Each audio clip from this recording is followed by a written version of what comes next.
Nós te celebramos em nome de Jesus. Amém. Querido, nós estamos na terceira mensagem da nossa série Vida Enraizada. 2021 é o ano da consolidação. Por isso nós estamos falando sobre enraizar a nossa vida em Cristo Jesus. O terreno onde nós semeamos e plantamos as nossas raízes é o terreno que vai propiciar para nós um crescimento na presença do Senhor. E hoje eu quero refletir com você sobre lançando raízes sobre o terreno do serviço. Olha o que diz 1 Coríntios, capítulo 15, versículo de 57 a 58. Mas graças a Deus que nos dá vitória por meio do nosso Senhor Jesus Cristo. Portanto, meus amados irmãos, sede firmes e constantes, sempre abundantes na obra do Senhor, sabendo que o vosso trabalho não é vão no Senhor. Nós somos chamados para vivermos plenamente a nossa intimidade com Deus. E sempre que nós nos envolvemos no reino, sempre que nós nos envolvemos no serviço de Cristo, sempre que nós usamos os nossos dons, os nossos talentos, as nossas habilidades, dadas pelo próprio Deus, para ministrar em nome do Senhor, nós crescemos na presença de Cristo Jesus. Muitas pessoas, elas veem o serviço como peso. A nossa sociedade está acostumada a isso. Na verdade, nós vivemos uma sociedade que tem como princípio a lei do menor esforço. Quanto mais sombra e água fresca nós tivermos, mais abençoados nós seremos. Quanto menos trabalho nós tivermos para realizar, quanto menos esforço nós tivermos para fazer, a nossa vida está melhor. Mas não é esse o projeto e o propósito do Senhor. Desde o momento em que Deus coloca o homem lá no Éden, desde o momento em que Deus dá um mandato para Adão, Deus diz para ele: com o suor do seu rosto você vai ganhar o pão, você vai lavrar a terra, você vai cuidar da criação. Há um chamado de Deus para que nós possamos ministrar em nome dele. E muitas pessoas têm perdido a possibilidade de crescer na presença do Senhor, de ter uma intimidade maior com o Senhor, de desenvolver uma profundidade espiritual maior, simplesmente porque ainda não descobriram a preciosidade que é servir a Deus. No Salmo 100, Davi diz: servi ao Senhor com alegria, e entrai na presença dele com cânticos. Portanto, quanto mais intimidade nós tivermos com Jesus, melhor será a nossa posição em servir, a nossa disposição em sermos abençoadores. Não existe a possibilidade de conhecer a Deus intimamente e não amar ao seu próximo, e não servir ao Senhor, e não estar disposto a trabalhar pelo reino de Deus. O Senhor nos chama para que por meio do serviço nós possamos ver a obra do Senhor sendo realizada em nós. Escrevendo aos Colossenses capítulo 2, versículos de 9 a 10, o apóstolo Paulo diz assim: pois em Cristo habita corporalmente toda a plenitude da divindade, e por estarem nele, que é o cabeça de todo o poder e autoridade, vocês receberam a plenitude. Quando nós estamos em Cristo Jesus, nós recebemos a plenitude de Deus, para podermos realizar a obra do ministério que o Senhor confiou a nós. Jesus Cristo, ele foi um modelo claro disso. No seu ministério terreno, Jesus Cristo usou cada momento que ele tinha, cada habilidade dada por Deus, cada dom espiritual derramado sobre a vida dele, para ministrar e cuidar do reino de Deus. Um dia os discípulos viraram para ele e disseram: Rabi, come. E ele disse: a minha comida é fazer a obra daquele que me enviou. Chamando os seus discípulos, ele diz: importa que nós façamos a obra daquele que nos enviou enquanto é dia, porque a noite vem quando ninguém mais poderá trabalhar. Esse tempo que Deus tem nos dado aqui, esse momento que nós vivemos hoje, é o momento de nós servirmos a Ele de maneira dedicada, de maneira profunda, de maneira verdadeira. Essa é uma revelação que se desdobra em 3 dimensões. Primeiro, os discípulos de Deus receberam a revelação da grandeza de Deus. Segundo, eles receberam a revelação da liderança em Cristo Jesus. Terceiro, eles receberam a revelação da realeza, de poder estar diante do trono, servindo ao grande Rei. Por isso que o apóstolo Paulo diz: portanto, meus amados irmãos, sede firmes e constantes, sempre abundantes na obra do Senhor. Muitas vezes nós perdemos a dimensão da grandiosidade de servir, porque nós vemos no serviço uma possibilidade de crescimento pessoal. E quando nós não recebemos os aplausos, quando nós não recebemos o reconhecimento, nós nos sentimos como que inibidos em servir. Lucas, no capítulo 9, versículo 46, ele vai falar sobre uma tremenda discussão que houve entre os discípulos de Jesus. Pedro, Tiago e João, os 2 filhos de Zebedeu, e os demais discípulos discutiram e brigaram.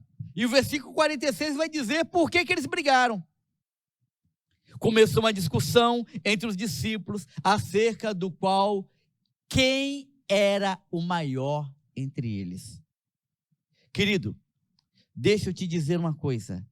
Você foi chamado para a grandeza, mas a grandeza não significa reconhecimento humano. A grandeza significa você ter o reconhecimento do Senhor e ouvir do Senhor: bem-estar, servo bom e fiel. Sobre o pouco você foi fiel, sobre o muito eu te colocarei. Nós fomos chamados para alegrar o coração de Deus, para celebrar diante do Senhor a grandiosidade por meio do serviço. Escrevendo o Evangelho segundo João, capítulo 15, no versículo 13, João cita Jesus Cristo dizendo: ninguém tem maior amor do que aquele que dá a sua vida pelos seus amigos. Jesus choca os seus discípulos com essa perspectiva. Na ceia, Jesus Cristo, depois de cear com seus discípulos, ele se levanta, pega uma toalha, pega uma bacia de água e começa a lavar os pés dos seus discípulos. Lavar os pés era uma tarefa tão degradante que, pela cultura judaica, apenas o escravo mais inferior da casa é que executaria essa tarefa. E Jesus Cristo, ele lava os pés dos seus discípulos e depois diz para eles: assim como eu fiz com vocês, vocês devem fazer com os outros. Nós precisamos entender que quando nós predispomos o nosso coração em servir a Deus e transformamos o serviço como estilo de vida, nós glorificamos o nome do Senhor, porque Deus é servido quando nós servimos pessoas. Deus é honrado quando nós honramos pessoas. Deus é dignificado quando nós nos submetemos a dignificar a vida dos outros. A única forma de ser grande no reino é servindo. Por isso que muitas pessoas simplesmente não conseguem desenvolver uma raiz profunda em Cristo, porque elas resistem ao chamado do serviço. Elas não aceitam se submeterem a uma tarefa em prol de outros. Jesus Cristo, confrontando-nos e confrontando os seus discípulos acerca dessa questão, ele diz: vocês me chamam de Senhor, e vocês estão certos nisso. Mas se eu sou o Senhor e estou servindo a muitos, cabe a vocês também me fazerem a mesma coisa, porque o discípulo não é maior do que o seu Senhor. Por isso que nós precisamos aprender a plantar e semear no terreno do serviço. Quando nós crescemos na intimidade com o Senhor, quando nós procuramos oportunidades para amar e servir as pessoas. Mateus capítulo 25, versículo 40. Jesus diz assim: e o rei responderá: eu digo a verdade, o que vocês fizerem a alguns dos meus menores irmãos, vocês estão fazendo para mim. Nós devemos não esperar que as pessoas venham até nós trazendo as suas demandas, mas nós como igreja somos chamados para irmos ao encontro das pessoas, para descobrirmos quais são as necessidades, para buscarmos a oportunidade de servir, para buscarmos a oportunidade de ministrar. Olhe dentro do seu condomínio, olhe na sua rua, olhe no seu trabalho, no seu local de trabalho, olhe na escola onde você estuda. Você vai ver pessoas com necessidades, você vai ver demandas precisando de serem supridas. Creia, Deus te colocou nesse negócio para que você possa cuidar de pessoas. Os problemas estão aí, as necessidades estão diante de nós, as crises estão se levantando, e quem Deus mandou responder a essas crises e necessidades somos nós, eu e você. Conforme amamos e servimos, as nossas atitudes demonstram as nossas motivações. O que te leva a servir pessoas? Nós precisamos servir por amor. O amor a Jesus Cristo é quem nos constrange. Servimos porque nosso serviço é um presente dado a Deus. É uma oferta dada ao Senhor. É algo colocado diante do trono para dizer: Senhor, aqui está aquilo que eu te entrego como fruto da minha vida e da minha adoração. Quando nós entendemos isso, o serviço deixa de ser um peso. O serviço deixa de ser uma situação que nos leva à exaustão e ao esgotamento. Porque servir a Deus não pode ser feito com murmuração. Nós não podemos servir ao Senhor com o espírito irado, ou magoado, ou por constrangimento. Servir tem que ser uma expressão de felicidade e de alegria. Filipenses capítulo 3, versículo de 3 a 8, vai dizer assim: nada façam por ambição egoísta ou por vaidade, mas humildemente considere os outros superiores a si mesmo. Cada um cuide não somente dos seus interesses, mas também dos interesses dos outros.